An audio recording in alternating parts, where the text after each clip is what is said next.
საღამოშვიდობის მოგესალმებით, დიდი მადლობა ინტერესისთვის.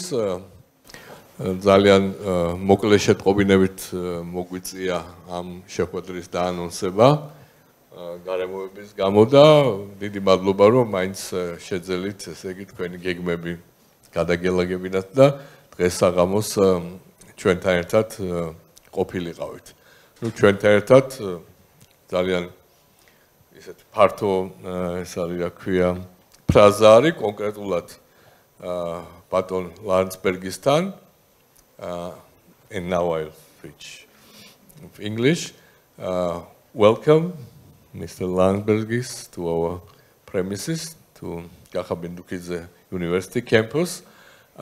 We are delighted that you found time and visited us, and in these very, very challenging and interesting times, not only for Georgia, but possibly for Europe, but possibly also globally, because what we observe, and you are better at this subject in international relations, that the world is not like we knew it. Yeah, and new architecture in security, in international relations, even in trade, seems to be emerging, which is quite different to what could have been extrapolated from our past, and it's very interesting and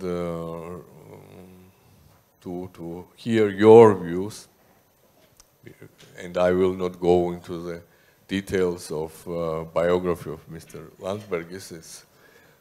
I mean, easy job for me just to, yeah, welcome and then I mean hand over the mic. Yeah, and it's really, really very important times, and also we are navigating, seems like, uncharted waters, and your views on that will be very valuable and very interesting. So, and as for our today's arrangement, so there will be short introduction to the theme and challenges and opportunities that emerge now from Mr. Landsbergis, and then we will right away go to the Q&A session, which I think will be more, how to say, I don't know, interesting for you rather than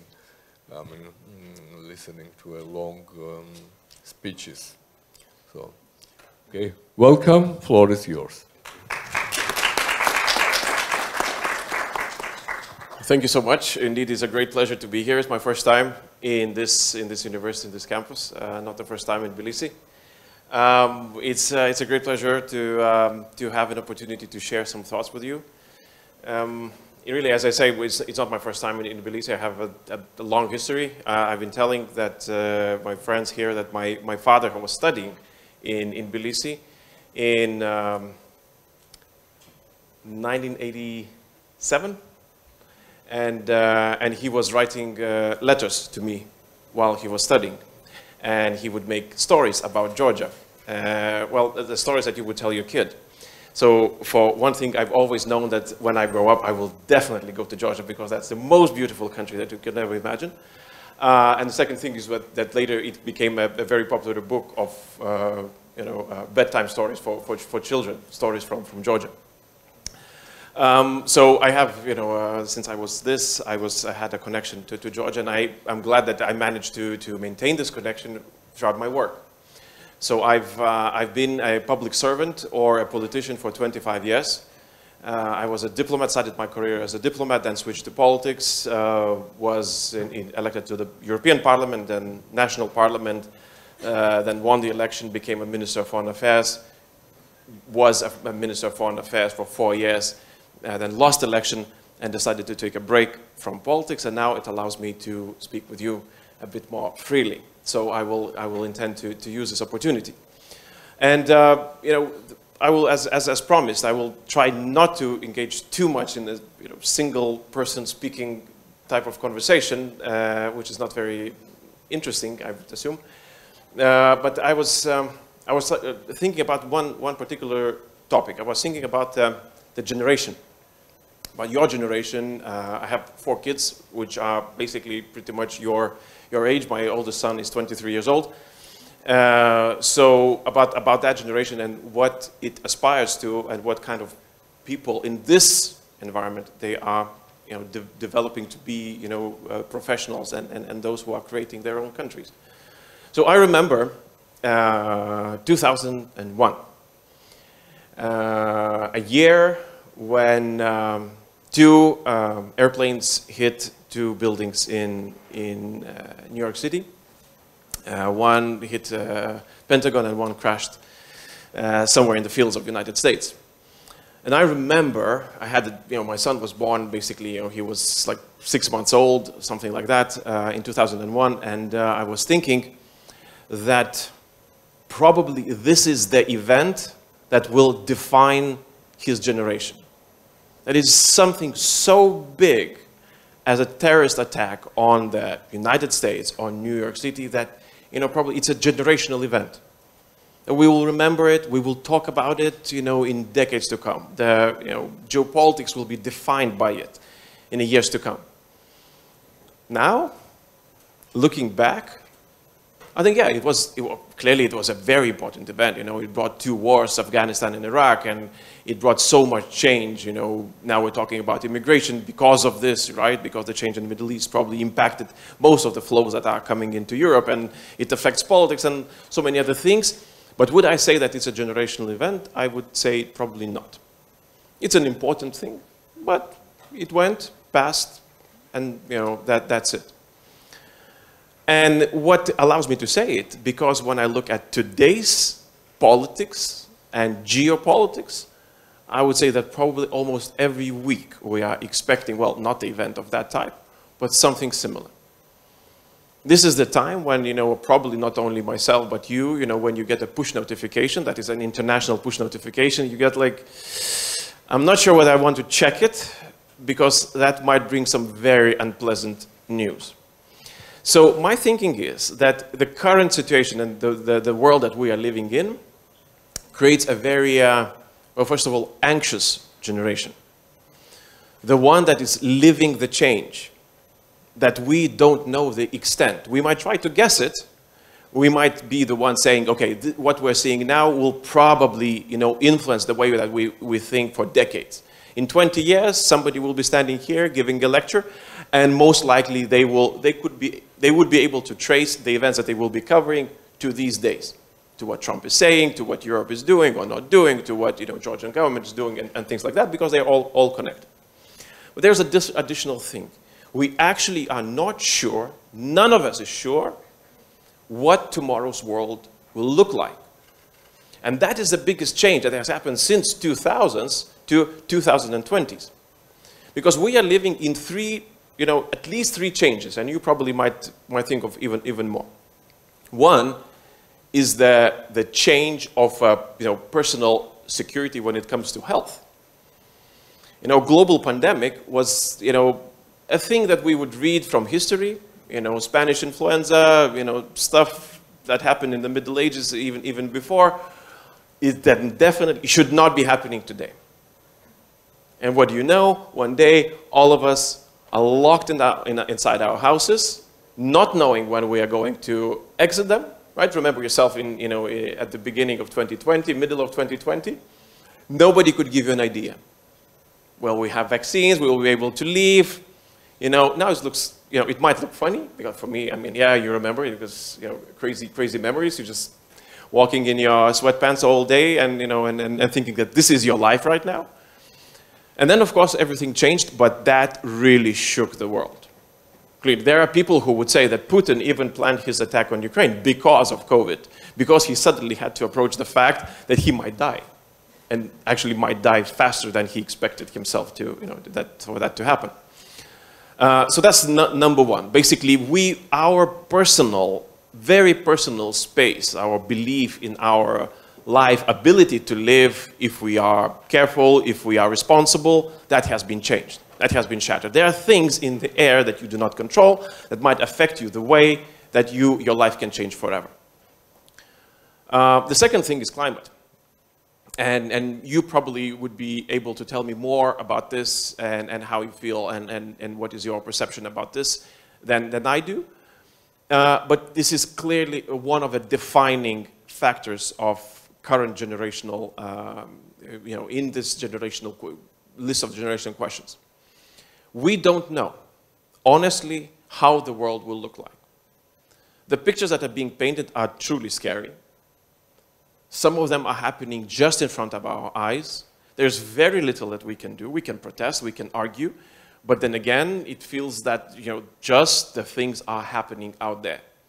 And when we are, when this generation, when your generation is actually fully in force, it is very likely that it will have to deal with already not what is happening, but already with the consequences of what has happened in the past. And lastly, the geopolitical change. When we are saying that the events that are taking place right now in Europe have never been seen since the Second World War, it's not a textbook phrase. We talk about it lightly, right? But imagine Second World War, and we're saying that what is happening now is a similar event. So how the world looked before the Second World War and how it looked after, that's like two planets. Completely different, right? The whole security architecture, the global security architecture. New countries born, empires fell, United Nations formed, NATO formed. I mean, Cold War began. The absolutely different reality has formed after the Second World War. And now we're saying that we are in the midst of something that is rather similar. And again, if you ask me, so what do you expect from this world tomorrow? I can tell you that, unfortunately, I don't know. I am unable to tell. I might be able to guess. I might be able to analyze, due to some ability or professional capacity. I'm sure that you do as well. But to know, it is impossible. So imagine a person 20 years ago from now who was asked about the world of tomorrow. He or she most probably would have given you a pretty accurate answer. Europe will be Europe, NATO will be NATO, US will be US, well, South Caucasus will be South Caucasus, and so many other things will be pretty much the same. Today, we are unable to say that thing. And this brings me to my point about anxiety. I mean, I'm feeling anxious if I'm trying to ask myself, how can I deal with this unknown world of tomorrow? How do I process it? How do I approach it? And the way that I do that, I build scenarios. And as a politician, as a minister, I usually had to do that, build scenarios. And start from, usually the human's mind would like, we crave stability, right? Because the way that neuroscience explains it to us, that stability uses the least calories because it requires the least thought, which, well, thought is the most, calorific event happening in your body. So when you think, you use a lot of energy. So your body is trained in a way to use less energy for you not to starve. So it seeks stability in anything that it basically can imagine. So you hope tomorrow will be better because that requires for you to do less, and that requires for you, and that gives you biggest probability to survive. Well, that's evolutionary thing. We tend to save everything that we have, and not thinking help us save. So what that means that we are actually hoping that tomorrow most probably would be better. It would be calmer, and would be peaceful, would be, in all the ways possible better. But the problem with that is that it leaves us exposed. It leaves us unprepared. It leaves us, the complacency makes us vulnerable if actually the world of tomorrow is not as good as today. And experience tells us that, well, today, look at, at the world today, and you see that most likely tomorrow, there's a great chance that tomorrow might not be better. There's a great chance that some decision might be made tomorrow that actually makes it all worse. So in my work, I try to reverse it. I try to reverse it and start from the worst case scenario. And I always said to my, to the diplomats in my ministry, I said, look, our job is to be prepared to evaluate which is the worst case scenario. Like imagine what is the worst for your country and start working from that. If we find a way how to deal with the situation which is the worst for my country, then we go up and think, okay, but maybe it won't be as bad, so it is easier and it's easier. And if actually tomorrow is a better day, then we just open champagne and we don't have to do anything. So it's basically my point is that you don't have to be prepared for something that is good. You have to be prepared for something that actually might change the situation radically. So, well, again, going back to evolutionary science, you have to force yourself to use the calories that you consume in order to be better prepared. And with that in mind, you train yourself basically to prepare for something that is not so pleasant. And looking at the world of today, and especially from the geopolitical standpoint, I see a lot of things to worry about. A year ago, I was not happy about the way that the war against Ukraine and support to Ukraine in its defense of its country is being handled by the West. I was rather critical about it. I was always thinking that West could do more, that we could stand stronger, we could be more transparent about what we do, what about our goals are, and actually we could set a goal of, actually once and for all, defeating Russia on its foreign conquest. Because my belief is always that if it is not stopped in Ukraine, Russia will be tempted to continue. And who knows where it will continue. It might continue in its neighborhood. It might continue in my country. Who knows? So Ukrainians are offering us the best opportunity to win the war in Ukraine. And we better take that opportunity, because otherwise the next war will be more expensive, with money, with people, with territories, and will just last longer, and probably will be just more deadly for everybody. We didn't do that. And now we find ourselves in even worse situation. Again, going back to the scenarios, if I will calculate the worst case scenario and try to prepare for that, I believe that there is a big chance that Trump will make a deal. I'm always saying that he probably already, in his mind, he already made the deal with Putin. He will give almost everything that Putin asks of him. He will sacrifice basically any leverage that he currently has in order to get that deal. He does not have a second opportunity, at least in his mind. That means that when he sits down at the table, he cannot stand up and he cannot tell the press that he will need a second round. Because the way that he presents himself, he needs to fix it in one go. That means that Putin can ask basically any price. Most likely, it will be given to him. What it means to, let's say, to my country, well, it means a lot. Because it is possible that Putin will ask, for example, United States troops to be removed from the Baltics.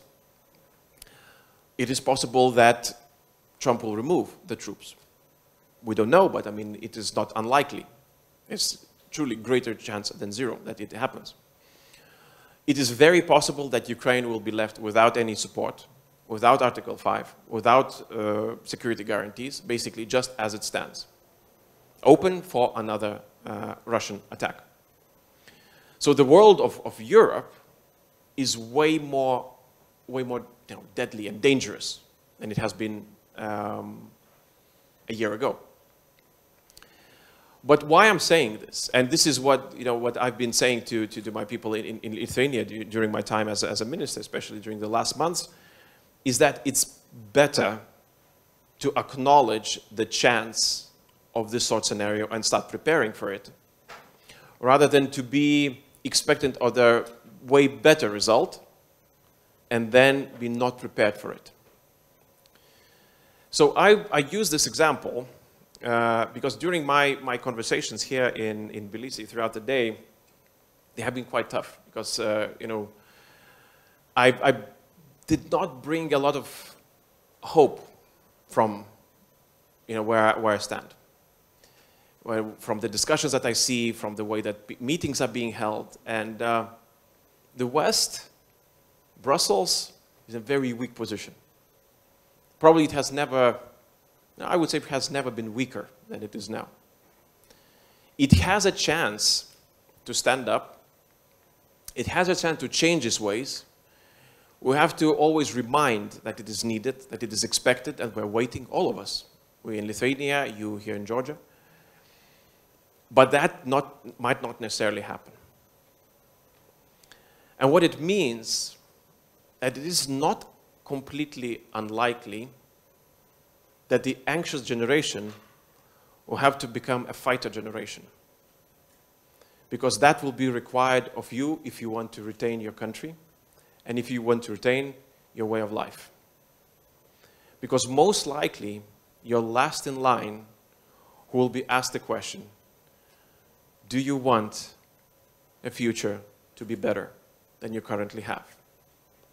And if your answer will be yes, so your anxiety, our anxiety has to be changed to something like a fighter spirit. And it's not an easy thing to do. It's something that is learned, understood.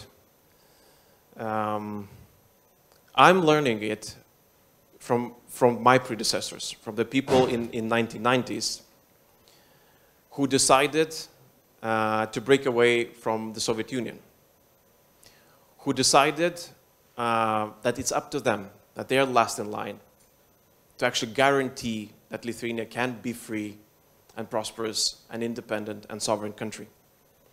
There was no Brussels, there was no Washington, there was just them and Moscow. And they took a step, they fought, and they won. And it gives me the only hope that I have currently, that it is possible, and it's most likely necessary to prepare for something like that. Because, again, it is not unlikely that the people who are here gathered in this hall, all of us, will be tested with this decision.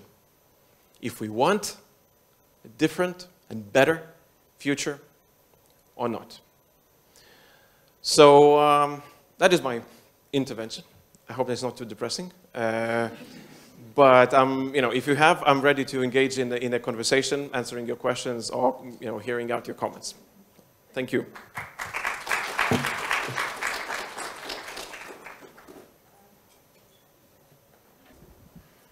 Hello. It is truly a great pleasure to have you here. And I have a few questions, but for now I would like to ask just one of them. The US currently is using as its leverage over Ukraine the hundreds of billions of dollars they have invested, well, I wouldn't say invested, they have given to Ukraine as military aid to bring them to at least a ceasefire, or as they seem to wish, a complete stop to the war.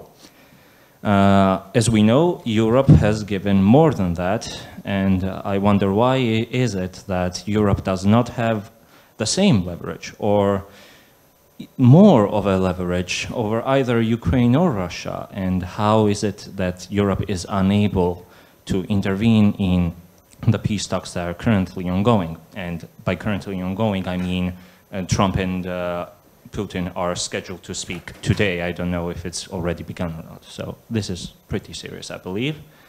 Yeah, that's about it. Well, when we're talking about the leverage on Ukraine, it's not a very difficult thing to do. Ukraine actually doesn't want war. Ukraine wants peace, but it also wants to have a country. So I would probably reframe this, that the leverage on Ukraine, the way that is being used, either threatening to remove the weapons or removing the intelligence sharing and things like that, actually it is not a leverage to negotiate, it's leverage to capitulate. I would like to rephrase my question as well. It kind of came out awkwardly. I would like to rephrase my question as it came out sounding a bit, I would say, like I would like Ukraine to surrender. No. I understand your question. It's completely fine. I get it. I just I wanted to shift a little bit focus because the way that you said it, it's normally understood that way, right? United States is presenting this that as if, well, there are two sides, they're disagreeing on something, and you need to use leverage to get both sides to sit at the table. So first of all, it's a serious misconception because one side is being attacked, right? And one side is, trying to defend its own country and has lost, I don't know how many tens of thousands, maybe hundreds of thousands of people in the process.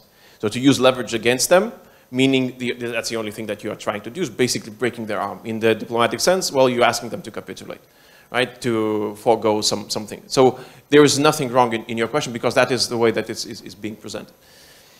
The second problem with this is that I don't see any leverage that's being used against Russians. If negotiations is a carrot and stick combination, so all we're seeing is just, a bunch of carrots being shoved down Putin's throat and basically asked if he wants some more. That's the only thing that is happening. And Putin is taking everything and asking, okay, but what is it for me? Like, yes, but you just got everything. Yeah, but what is it for me? And I mean, it's typical Russian negotiating tactics. You take everything that you get and you pretend that you got nothing. And you're the one that is actually a victim here. Like, the West is mistreating me. And then okay, maybe let's find something more. He's still unhappy. Let's Ukraine, can you, maybe Donbass. Okay, fine. And he's like, yeah, sure, okay, but what's it in for me? And then it will never stop. Now, Europe, that's a very good question. So is there a chance for Europe to create its own leverage? There is. It's very difficult. Everything that happens in Brussels is extremely difficult. Extremely difficult, right? Because consensus on 27 countries, from 27 countries on every single question, enormously difficult because so many interests, right? But imagine a situation which I called a European Star Wars scenario, where Europe would say, we are ready to provide in weapons for Ukraine 100 billion euros every year until 2040. For Europe, 100 billion every year, it's not a lot of money. To give you an example, Germany now engages in a very big reindustrialization program, which will probably amount to something like 800 billion euros. And that's single country in 5 years, 800 billion euros. So imagine 27 countries. Of course, not all of them are Germany's, that's clear. But imagine the amounts that Europe would be able to spend, borrow and spend if it wished so. I mean, we did not even scratch a surface. When Europe tells somebody that we've spent 3 billion euros, it's like you saying that you spend €1 and you would like a vice president of some country to say thank you to you. This is basically the equivalent. It's nothing. So imagine 100 billion every year until 2040. That's what, 15 years, right? So for Europe, it's manageable. For Putin, that's a headache. That is a serious headache. He understands that is a leverage. And you say, look, I mean, I'm not interested in what Putin has to say. We are going to do that. This is our sovereign decision. We have a right. Ukraine has asked. We believe that it's the right thing to do. This is what we're going to do. With 100 billion every year, well, you would not like to mess with Ukraine by 2040 if they would spend that much money. That is more than Germany spending for defense every year. I mean, they're not spending a lot, but I mean, still, I mean, for 40 million people country like Ukraine, that is enormous amount of money. That is enormous amount of money. And that creates basically, that pushes then Putin to reconsider all the options that he had. This is what I'm calling the Star Wars program. Because when Reagan promised that we will outspend every ruble that you spend, we will invest 100 times more. You will never catch us. Why? Because we're just richer. And that's what happened. They overspent. And Gorbachev strangled himself by trying to catch up. Putin would strangle himself in 5 minutes. He's unable to spend more than he's spending now. And Europe has not even started spending. So this is the leverage. Why we're not using this? Well, that's a matter for another topic. Hello. So leading up to both world wars, America stayed neutral in the start, and at the end of the wars, it has come out stronger than ever. Could we assume that this current administration of the president in the U.S. is trying to achieve the same thing? To stay out in the, at the start and then come in and just put all the military-industrial complex geared towards the conflict. I will revert back to what I said about the uncertainty of the situation. So what I can tell you is what we know today, and everything else is a guess. Because uncertainty means exactly that, that you might be right and you might be wrong. And it's, both things are quite possible. I'm just saying there is a pattern. Yes, well, there are other patterns as well. So I can give you another pattern. So what we are seeing now today, and I will explain my point, that what we are seeing today is the alignment of Russian and United States interests. This is where the dangers arise from.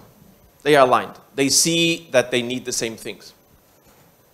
Maybe for different reasons, we don't know why, but they need the same things, right?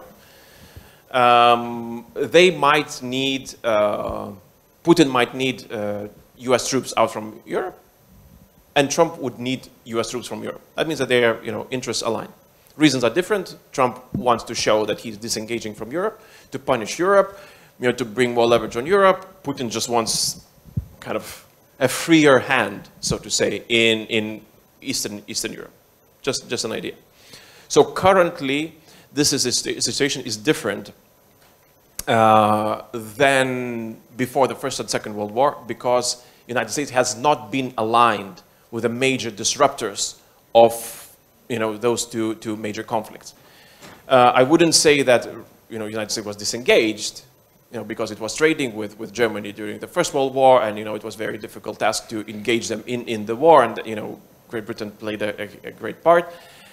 Pretty similar with the Second World War, when the United States was for a very long time engaged with Nazi Germany and even Japan, until the point it was forced to disengage. But that's not entirely the same as aligning, because I see alignment. Now, the second part, whether you could be right, yes, you could be right. I don't think that it would be part of the plan, but uncertainty means that the dice is in the air. The historic dice is in the air. How it will fall, what number it will show, we don't know. And that was my point, that basically we might expect that one day you will see Donald Trump riding on the white horse into Europe and slaying all the evil dragons and declaring that this was actually the plan all along. If you say that it's completely impossible, I say no, it is possible. I don't know. I mean, uncertainty exactly means that. We don't know.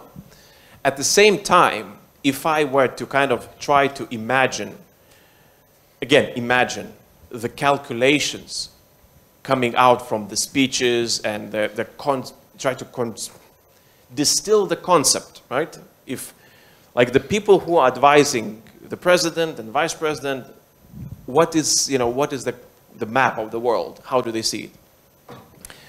I have answered this question to myself. That the closest answer to me is the 19th century world, kind of the grand chessboard, Neo-Westphalian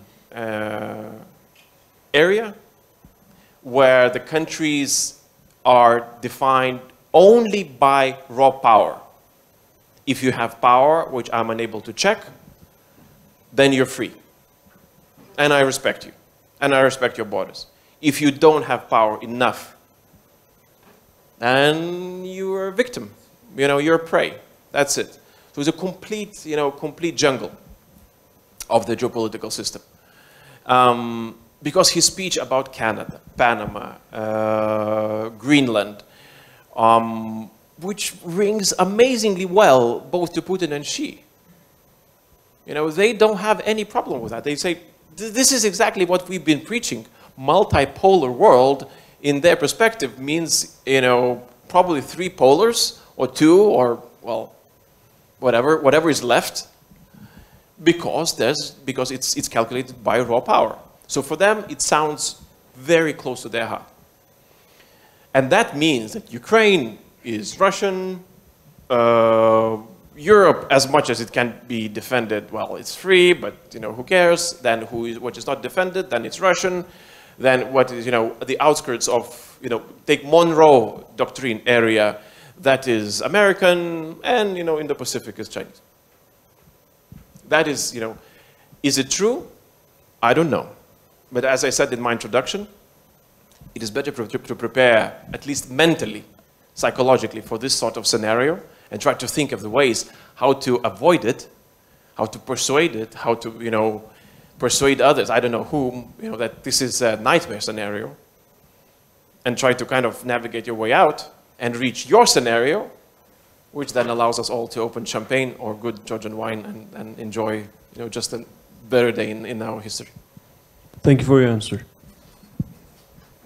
First of all, thank you for your speech. It wasn't depressing. It was just a reality check. I have a question about the Baltic states, because I think their role in your defense strategies are so important, since they, you know, border Kaliningrad and also the Russia. And I have a question. As Lithuania was a leadership in the enhanced forward presence of the NATO's defense strategies, how do you think the Lithuania's role in, you know, the defense strategies and the European weather is connected in these realities? So how do you think that Baltic states have role and, you know, in the defense strategies against the Russia? And yeah, since you know, the weather is so changing in the Europe and geopolitical, how do you assess this matter? Thank you. Well, the enhanced foreign presence, for those who are maybe not acquainted to the concept, is the NATO's troops that are well, small detachments of NATO troops that are positioned in the frontline NATO countries, such as Lithuania. So, so when Georgia was attacked in 2008, just to give you an idea, NATO did not have any defense plans about Lithuania. So basically it was just, it most probably will be fine. That was the plan. In 2014, when Ukraine was attacked for the first time, then our president, Grybauskaitė, you know, she advocated, and she was probably the most outspoken person to ask for defense plans. Like, we went out and said, it is inconceivable how it is possible to be part of NATO and not know what will happen if the main adversary would do the same thing to NATO, to us, the same thing that they did. Spend so much from GDP on defense. We did not spend that much then. It was, you know, we spent 1.5% because we were coming out of the financial crisis, and so it's not the most. If I were a politician, I would say I would try to find a way how to navigate out this question. But anyway, so it is. We started spending in 2015. In 2015, I think that was the first year when we reached 2%, and from then on, we climbed up. But this was the year where we actually managed to persuade NATO to prepare the plans. So now plans are in place. Now they are actually amended. Now serious plans are in place. And it was 2017, if I'm not mistaken, when the first NATO troops arrived for permanent placing in the as enhanced forward presence format. So in Lithuania, we have Germany, and they now have about 1,000 German troops in Lithuania, training permanently and staying. So clearly, our point is, and has always been, that Lithuania, alongside with, I would probably name Estonia, were countries that are most vulnerable. For us, it is what is called the Suwalki Gap. I don't like the name because the gap kind of, or corridor, it's even worse, because corridor is very useful for Russians. You know, the corridor they might like to defend the corridor, so we shouldn't be using that word. You know, this gap is the Lithuanian territory between Belarus and Kaliningrad. It's about 100 kilometers, a bit less in the most narrow point. And, so imagine a situation where Russians would say, okay, there's some danger for them, the troops, that, the train is passing from Russia via Belarus and Lithuania to Kaliningrad, and they heard an announcement that there will be some provocation on the train. They need to escort it. They send troops, and for them it's basically 1.5 hours to cross the whole Lithuania, a tiny country. So that's vulnerability number one. And Estonia, why? Because they have about 40,000 people large town. It's called Narva, and it's just on the Russian border, and 90% of the inhabitants are Russian speakers. So whatever Putin is saying now, and whatever Trump is actually agreeing with, protecting Russian speakers, whatnot, blah, blah, blah, it can be easily implemented in Estonia. In Lithuania, we don't have that concentration of Russian speakers, and the population is way, way, way smaller. So I would just use 2 examples, right? So that means that we are vulnerable, and we always, make this question. The biggest deterrent that we currently have is American troops. In Lithuania, we have about 1,000 American troops. In other countries, a bit less. Poland has about 10,000. So this is kind of how we believe that we are deterring Russian attack, because them engaging in Lithuania would mean directly engaging with American troops. Not a big contingent, but still. If Americans are withdrawn, that changes the situation dramatically. Usually, I'm asked the question, so do you believe that NATO works? And I say, it's no longer so important what I think. It's more important what Putin thinks. And I'm a bit worried that Putin thinks that NATO is no longer working. Because it might be working, it might not be working, we don't know. But if he thinks that it's not working, he might be willing to test it. And we cannot do much with the way that current administration communicates to convince him otherwise. Because how do you convince? You make training, you invite more troops, you position equipment, you bring in tanks, you parade, you train your troops, kind of you show that we're not alone and they are, friends with us. This is what you do. Now the training is canceled for the next year. And I mean, what kind of example is this for Putin? Right? Americans are disengaging, right? So maybe there are Russian speakers somewhere in Estonia or Lithuania that need to be defended. Who knows, right? So this is indeed a very dangerous situation. What we can do, coming from our geopolitical situation, I mean, we have Poland, which is a 40 million strong country. Now probably one of the strongest armies apart from France in Europe. And I believe that our connection to them is imperative. So we have to do everything that we can in order to get Poles engaged, and so that Russians would know that if they would decide to attack us, they will have Poland on our side immediately as a first responder. That is a very important concept, a first response. And then build the concentric circles. So Poland is number 1, Baltic Nordic region number 2, Germany number 3, France and Great Britain number 4. So these are the concentric circles of our security doctrine. But clearly it's very difficult to speak about it because nobody wants to, because me speaking about this actually says that I might not trust NATO so much that I did it in the past. So hello, thank you again for coming to our university. I'll try to be quick with my questions. So correct me if I'm wrong, but I can recall yesterday or today, the foreign ministers of Baltic states and Poland announced that they're going to withdraw from the Ottawa Convention, which basically bans the usage of anti-personnel mines.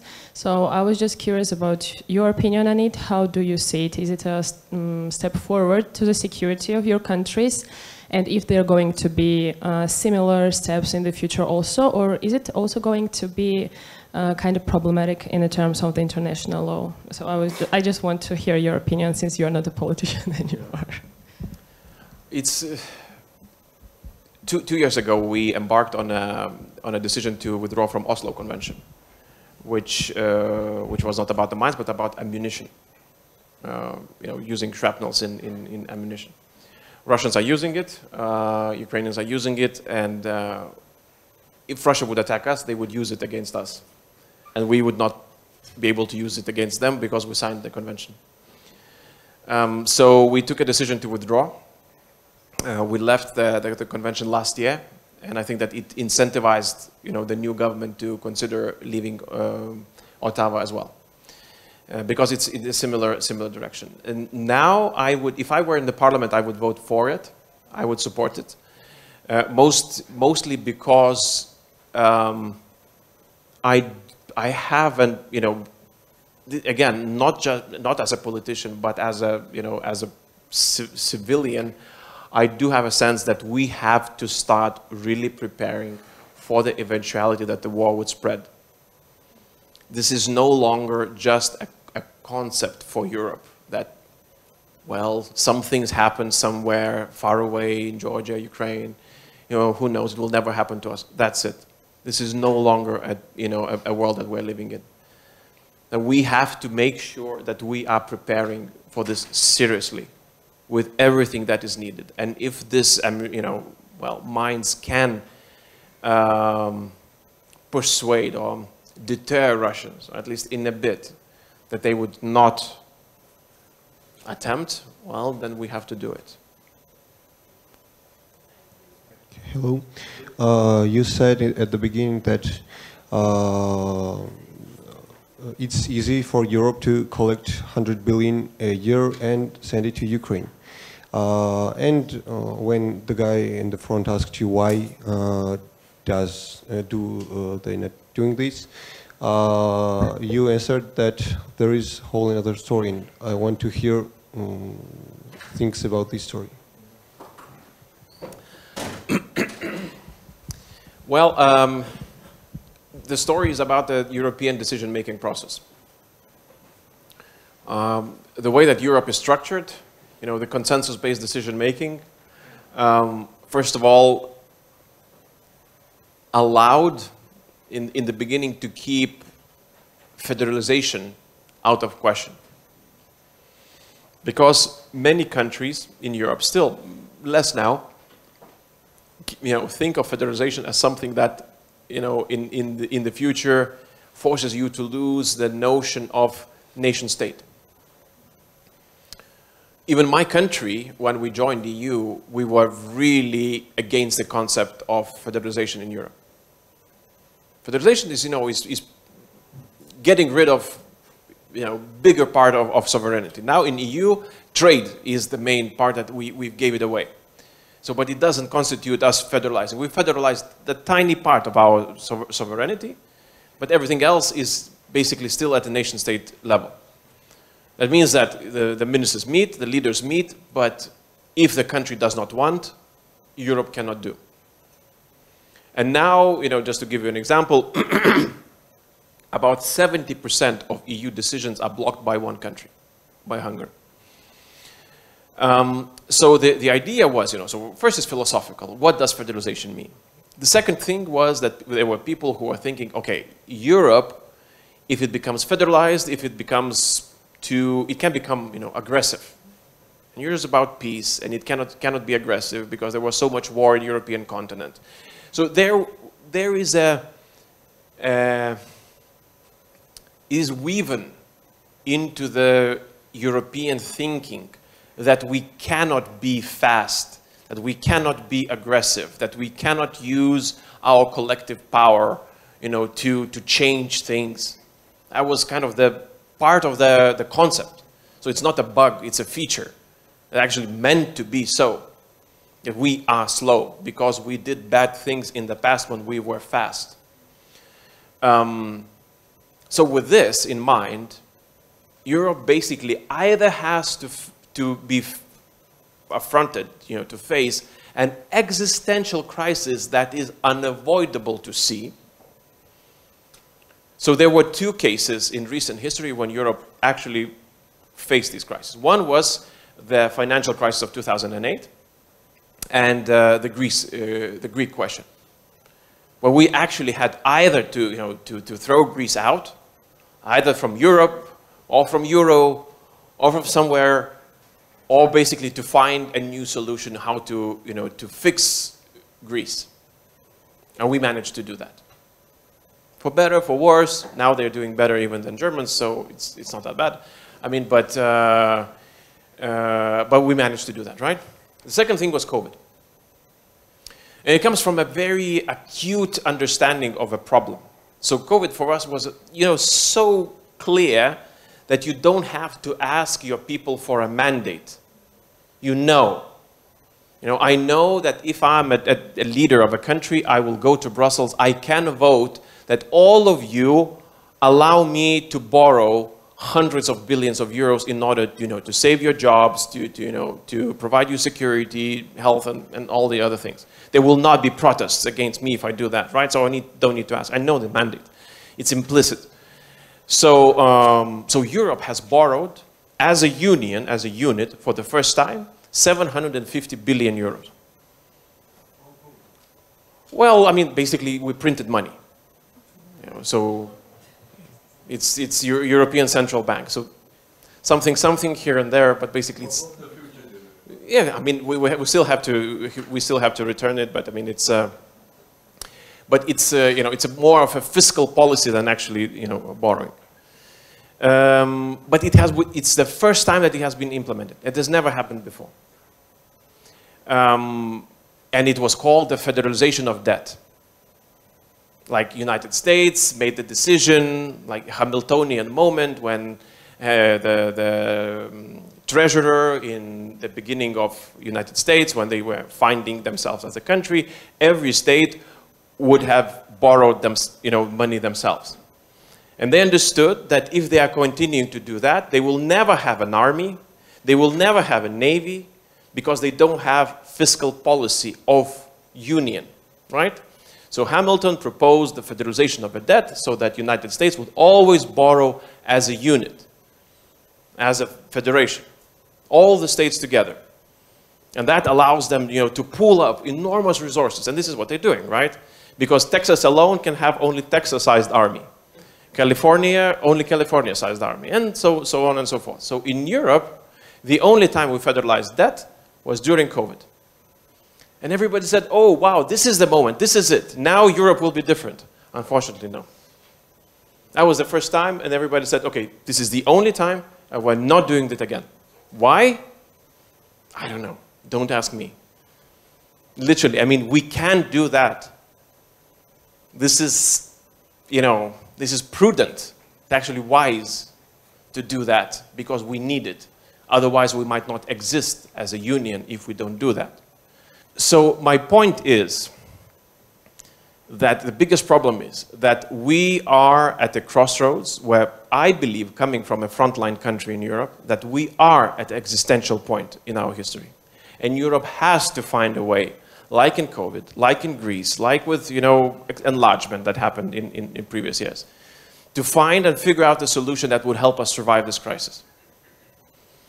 But not everybody sees that way.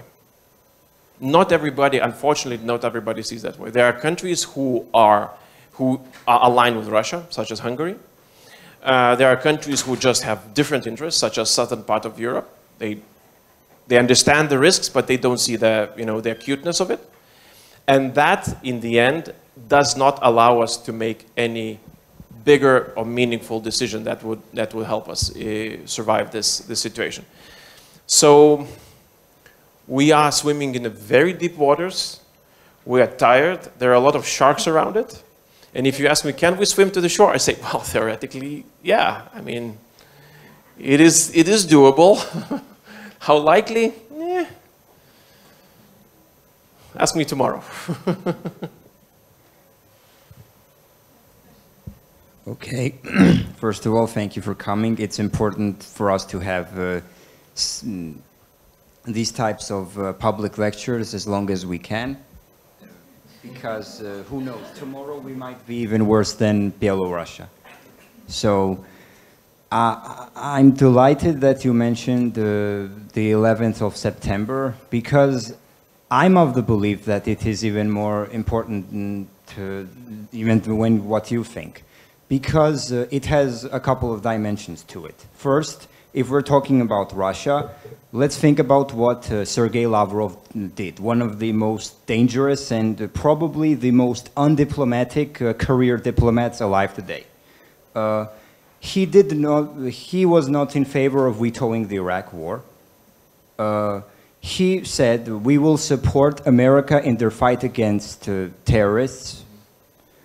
They needed that because they knew that when you ruin relations with the Middle Eastern countries, which have a lot of oil and gas, the oil and gas in Russia will become basically priceless. They will be immeasurably important for the European countries.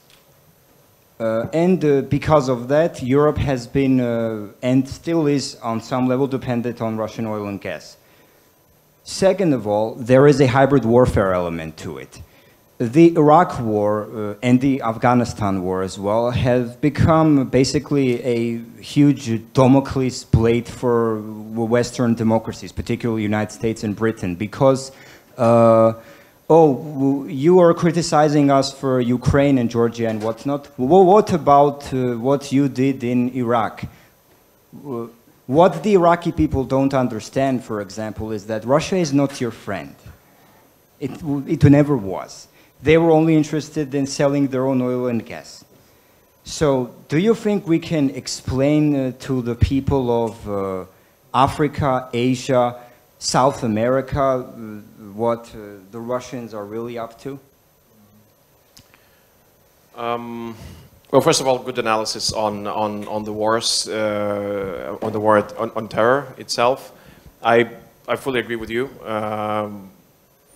My point probably was to make a division a little bit. I'm not sure whether I was right in it, but it's my personal observation. Is that I'm talking about the generational impact.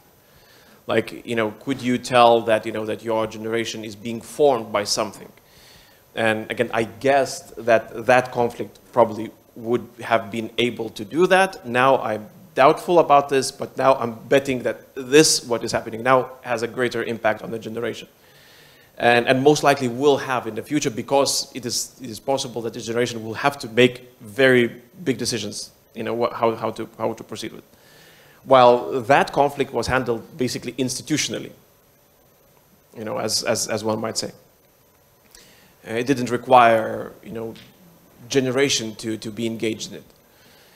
So that is one part. Now about the global partners. I mean, I've just had a chance, to visit Buenos Aires. And in some cases, I engaged in conversations with taxi drivers. And I had a conversation. Driving, so where are you from? Lithuania. Oh, so it's close to Russia. Yeah, so, what do you think of Russia? And the person starts ranting about Zelensky. Like it's a, I don't know, 50 years old, driver. And he's like, that Zelensky bastard, what he's doing in Donbass, killing all those poor Russians. I'm like, what the hell, where do you, well, this is everywhere in the news. And so, is it not the same that you're hearing? Like, he was literally surprised when I told him that I'm completely of different opinion. That this is Russian lie. He said, no, this is like general knowledge. This is what people know. This is what they read in the news. I don't know. I mean, I don't read Spanish. Difficult for me to tell.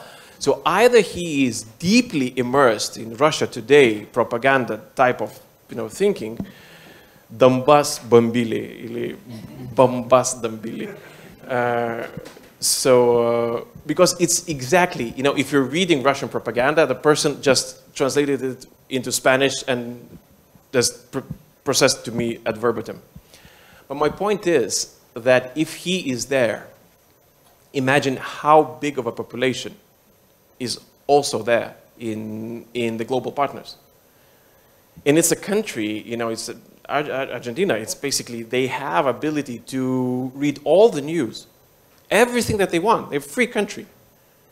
They're not a happy country, they don't like their government, they want a different one, they have an interesting president. But that's beyond the point. I mean, they are they are in freedom.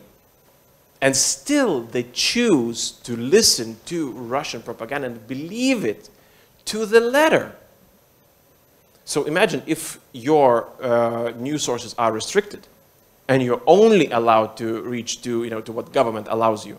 I'm not saying Russia today, but I mean, I don't know, there are countries in Africa where you actually have their government propaganda, which is actually reprinting, Russia today or in some form. How to tackle that? I mean, I'm not entirely aware. I mean, I've started being aware of how far the propaganda has went and how poorly prepared we are. I mean, of course, it is by chance that I had the chance to go to Buenos Aires, sit in a taxi, talk with the taxi driver. He suddenly started talking about politics. And I got this glimpse, like tiny glimpse, like open the, curtain a tiny bit, and you see a world which was like, yeah, probably there is Russia today in Spanish-speaking world, but how far can it go? Well, trust me, it was very, very far.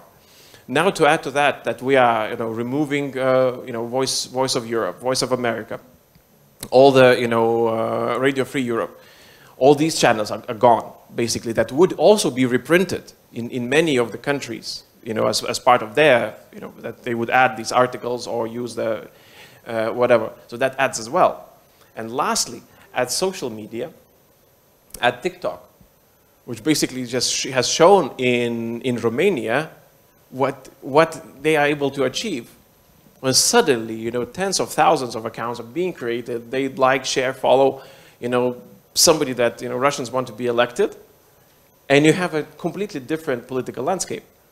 And again, we are not prepared to tackle that.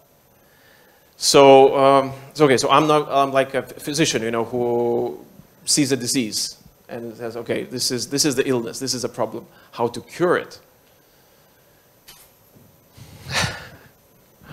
Again, probably, I mean, we would need a different conversation, a brainstorming session with some very smart, new generation media people that would actually think of the ways how to engage and counter-engage something that is saturated, that is pervasive everywhere. Every person has a mobile and probably is getting some sort of a Russian propaganda in their phone. So I would ask for your advice as well in this, really. I mean, because I'm just literally shocked to the... I mean, we tried that, right?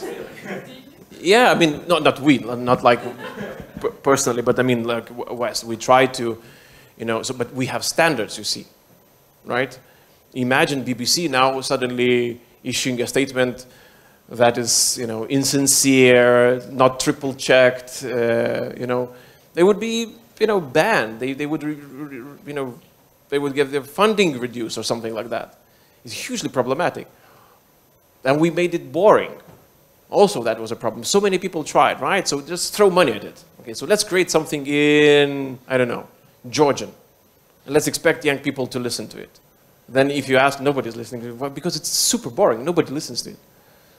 So clearly, I mean, it's an interesting task. I wish I knew the immediate answer, but I will not try to answer that because I just kind of, it requires a lot of in-depth thinking. So I just acknowledge the problem and say that this is, it's not getting better. It will get worse, I believe.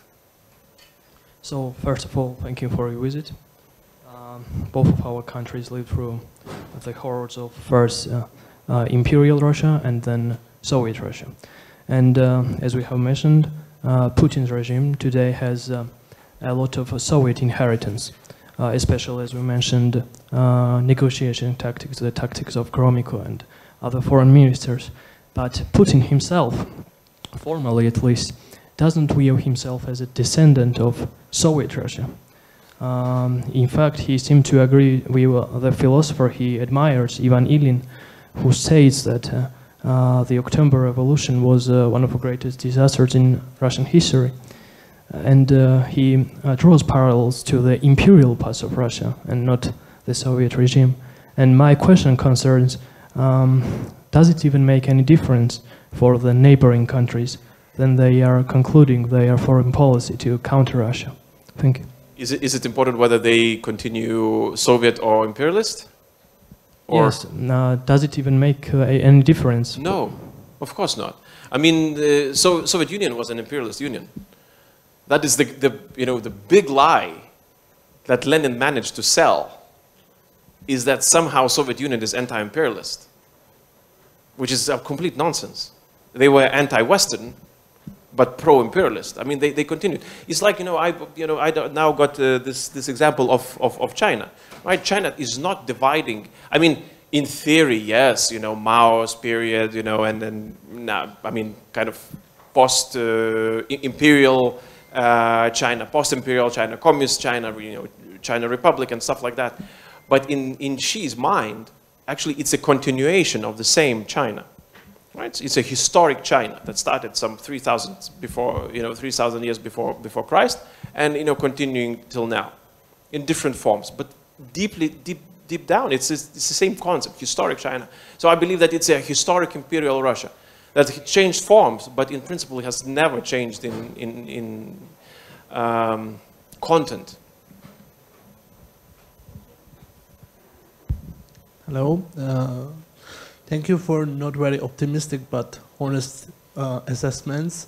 And I want to ask you this in context of Georgian context. So nowadays, as you're aware, our government tries to push propaganda that the West trying to open the second front in Georgia, and they're basically scaring whole society of threat of the war, right? And your presentation and your speech, to some extent, can be interpreted as this threat might be realistic, right? As you mentioned, there is very big uncertainty, and we don't know exactly what will happen, especially in the context of Georgia. Georgia is not even member of NATO, and your country is a member of NATO, but still has its concerns, right?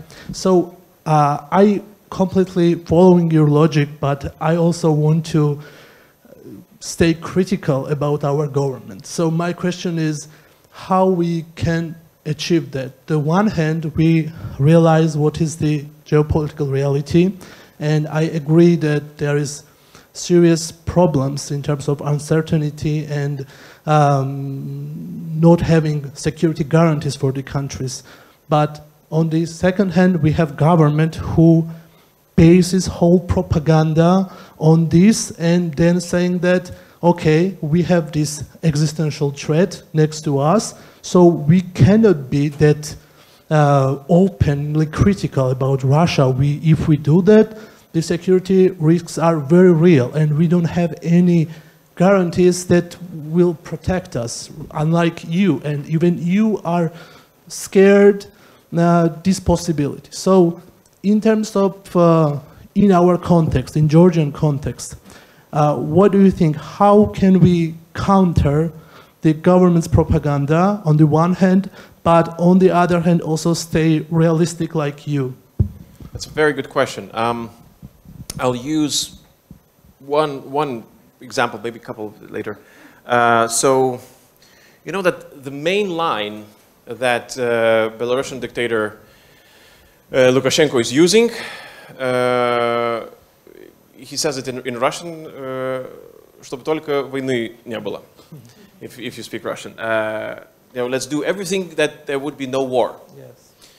And in some sense, to some degree, he achieved that. He achieved that, but he lost his country. I use other example, when press asked me, during interviews, like, why wouldn't you support peace? Like, President Trump, he wants peace, and you're kind of, this warmongering. I'm saying there's additional word that is needed. It's fair peace.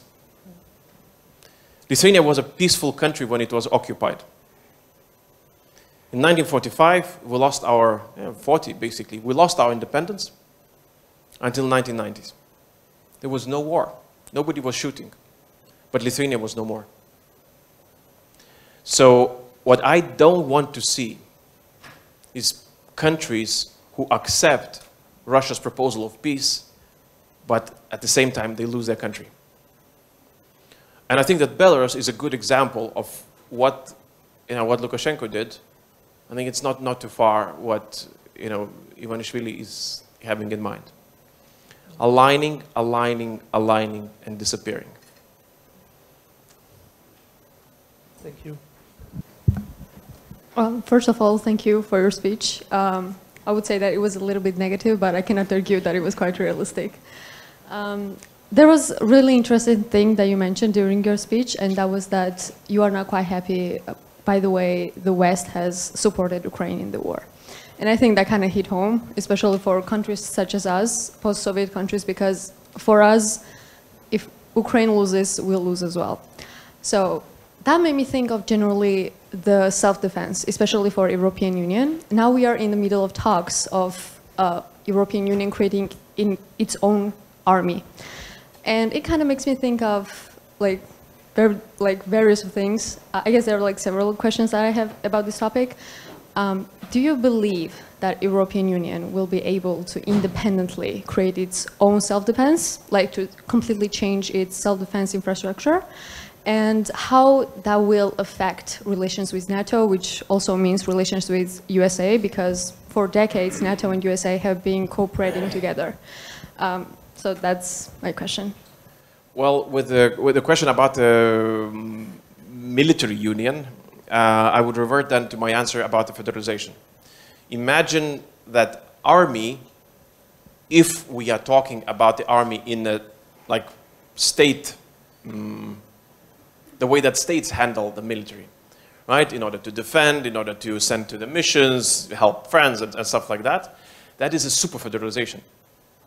It's way beyond the debt, right? You have to agree on the debt to create an army, and then you use it somewhere. So with this Europe, the way it currently functions, we are unable to procure weapons as a union. Imagine if this union would try to create a military unit. Then basically we would vote on which bridge to cross, and we would not agree, and the military would be placed somewhere in Brussels. So that means that not only Europe has to overcome psychological change, but extremely large institutional change, treaty change. We have to actually, the army would mean military federalization. If we are talking about something that probably, bureaucrats in Brussels could think of, okay, then every country, divides its military and says, okay, this division is European, but we control it, and we send it somewhere. So then you have 27 mini armies, and it's called European Army. I mean, probably this is what would Brussels choose. But in real sense, what people are thinking, what you are asking, most likely, this requires a change in Europe, which is where we are still not even at the first step towards that direction. So what do you think European Union should do? Especially Trump's administration definitely challenged this topic, right?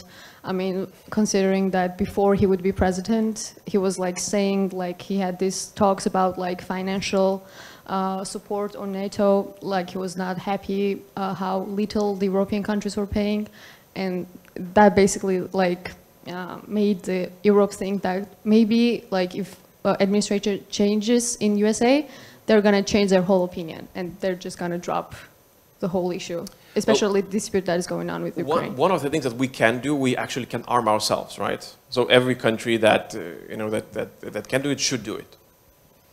Just so Poland is the best example. Germany, it could be also excellent example. This is what should be happening in Europe. So of course I would expect Europe to act as a whole, as a federation at some point, but that, I don't know. If things are normal, at least 10 years later. If things are worse, worse, and we are, speeding up, maybe faster, but I barely believe it. Normally, 10, 20 years. This is the time it would take. Because imagine that so we have to rewrite the treaty, and every single country has to ratify it. So 27 ratifications. And in some countries, ratification is done by referendum. So, Lisbon Treaty, I mean, and there were referendums that were lost. They had to rethink the whole thing. There was people who rejected it, and you know, we were writing European constitution, and Irish rejected it, and Dutch. A lot of countries did, Danish, yeah. maybe, yeah. So I mean, that's one path. So what should be done? Yeah, we should federalize. I believe it. I think that it could be that it's the only way for Europe to survive. Now to do something faster, then arm. We're seeing that. I mean, Poland and you know, with the United States, it's a funny thing. I will use one example. So yes, the administration, when they were elected, they bashed Europe. Oh, you're not spending enough. You know, you should spend more, 5%, blah blah blah. And now, when Europe said, okay, fine, we're spending 800 billion. You know, we're not spending, but we will allow the countries to spend. That was the decision made by von der Leyen. To change the rules because we are not allowed to borrow above the 2% of our GDP to debt ratio. Now it will be 5% or something like that. So we will be borrowing like hell and we will be spending on defense. And suddenly there is a criticism from the United States to Europe. And they're saying that, oh, Europe is militarizing. Trump is pro-peace and you're pro-war. You know, you're this war party or whatever. So that was so funny to listen. Like literally 2 weeks ago, you asked us to spend 5%, and now we're saying we're going to spend 5%. You're accusing us of militarization. So what do you want? So I think that what they want, at this, how I'm interpreting, is that they want Europe to be weak, pushover, you know, unable to move, completely dependent and you know, not sovereign. This is what they, you know, at least some of them would like to see. Thank you. First of all, thank you for being here and thank you for your support all along. It's been, like, it means a lot, really. And to get back to the topic of leverages against Russia in potential peace talks, what do you think of the EU hoping to use Russian frozen assets as a leverage in peace talks? And do you think that's successful or like correct approach? Because they could literally just, I know there's huge bureaucracy like behind that process, but there's a huge amount of money basically in European banks kept right now. So maybe it would be better to use that money and like reallocate it towards military aid for Ukraine rather than keeping it as a leverage against Russia for potential peace talks. That's a very good question. So in order to use it as a leverage, you have to create an ambiguity in the question. That means that your opponent has to not to know what you're going to do. And then he needs, he needs one thing and you might need a different thing and then you negotiate. The problem with Europe is that we are, and with previous US administration, that we're so transparent that we're not creating any leverage. What we are saying, we are not going to use Russian frozen assets because we fear euro stability will be affected. So it's not a leverage. So Russians will just yawn, wait a little bit, and ask for their money back. I mean, the way that you create a leverage with this, we'll say, well, we'll spend half, and then we'll consider what to do with next. And we'll see whether euro stability is affected by it or not. This is what makes Russia nervous, right? So there are 200 billion euros. 200 billion euros, just to give you a hint. So Americans spend on Ukraine 60 billion euros in 3 years. So 20 billion every year. So 200 would allow us to spend the same amount that Americans spend for 10 years. So we have Ukraine covered for 10 years just with the Russian frozen money. And we say, okay, fine. I mean, yeah, euro stability is a problem, so we'll spend for 5 years. And after 5 years, we'll assess whether Russians are behaving or not, and then we'll see. This is a leverage. This is what Putin would like to negotiate on. He will, oh, maybe, don't do that. Maybe you can't spend a third. I mean, I'm joking, of course, but I mean, this is how you create a leverage. If you are transparent, this is not a leverage. This is a handout.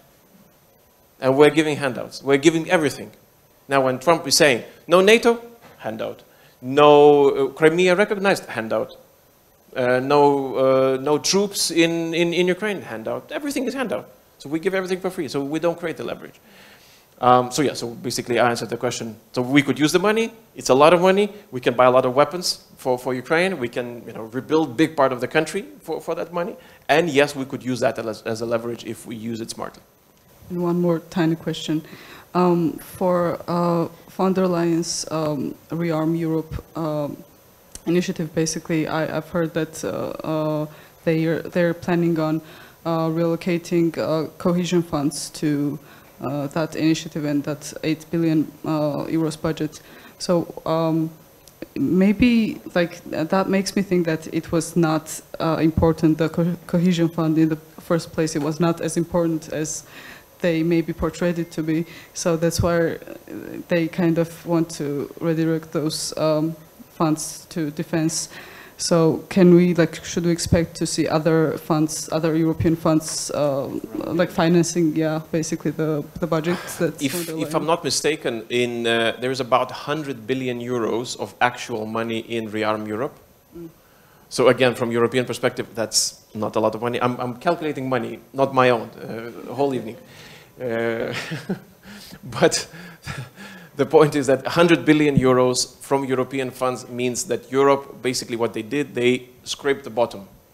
They asked every department, how much money do you have? Somebody came up with a billion, 5 billion, 10 billion. They asked to send everything that was not used, compiled it into one bunch, and created 100 billion. The rest, 700, is the ability to borrow. So for Lithuania, I think it will be in the vicinity of, I don't know, 2 billion euros per year. This is how much Lithuania will be allowed to borrow additionally every year, not to break EU's rules. That there is no help with it. So we are borrowing commercially, and the prices are quite high. So already if we borrow everything that Europe allows us to borrow, we will be spending about 400 million, but that's too little somehow. Okay, anyway, don't worry about it. I lost the number. So we'll be spending quite a big number on interest because we're quite heavy indebted right now. To add to that, if we add what Europe allows us, basically it's a chunk of our spending on defense. Yeah, it could be about half a billion. So for us, it is not that little. 500 million euros per year on interest. So it's about 0.5% of our GDP, just on interest. This is how much. So that means that the more we borrow, the more we spend on interest, and basically it's the same money that could be used on defense. But we're not using it on defense because we're using it on interest. So it's and then again, the last point on this is that. So imagine Belgium. Belgium is now spending 1.9% of their GDP to defense. Poland is spending 4.5%. So EU removes the debt break, right? And they allow us to borrow. Can you imagine Belgium borrowing? I mean, no. They didn't even borrow to reach 2%, which is allowed. So that means that we will be heavily indebted. And those who are further from Russia will not borrow at all. So speaking about solidarity, that's not very solidar. Thanks.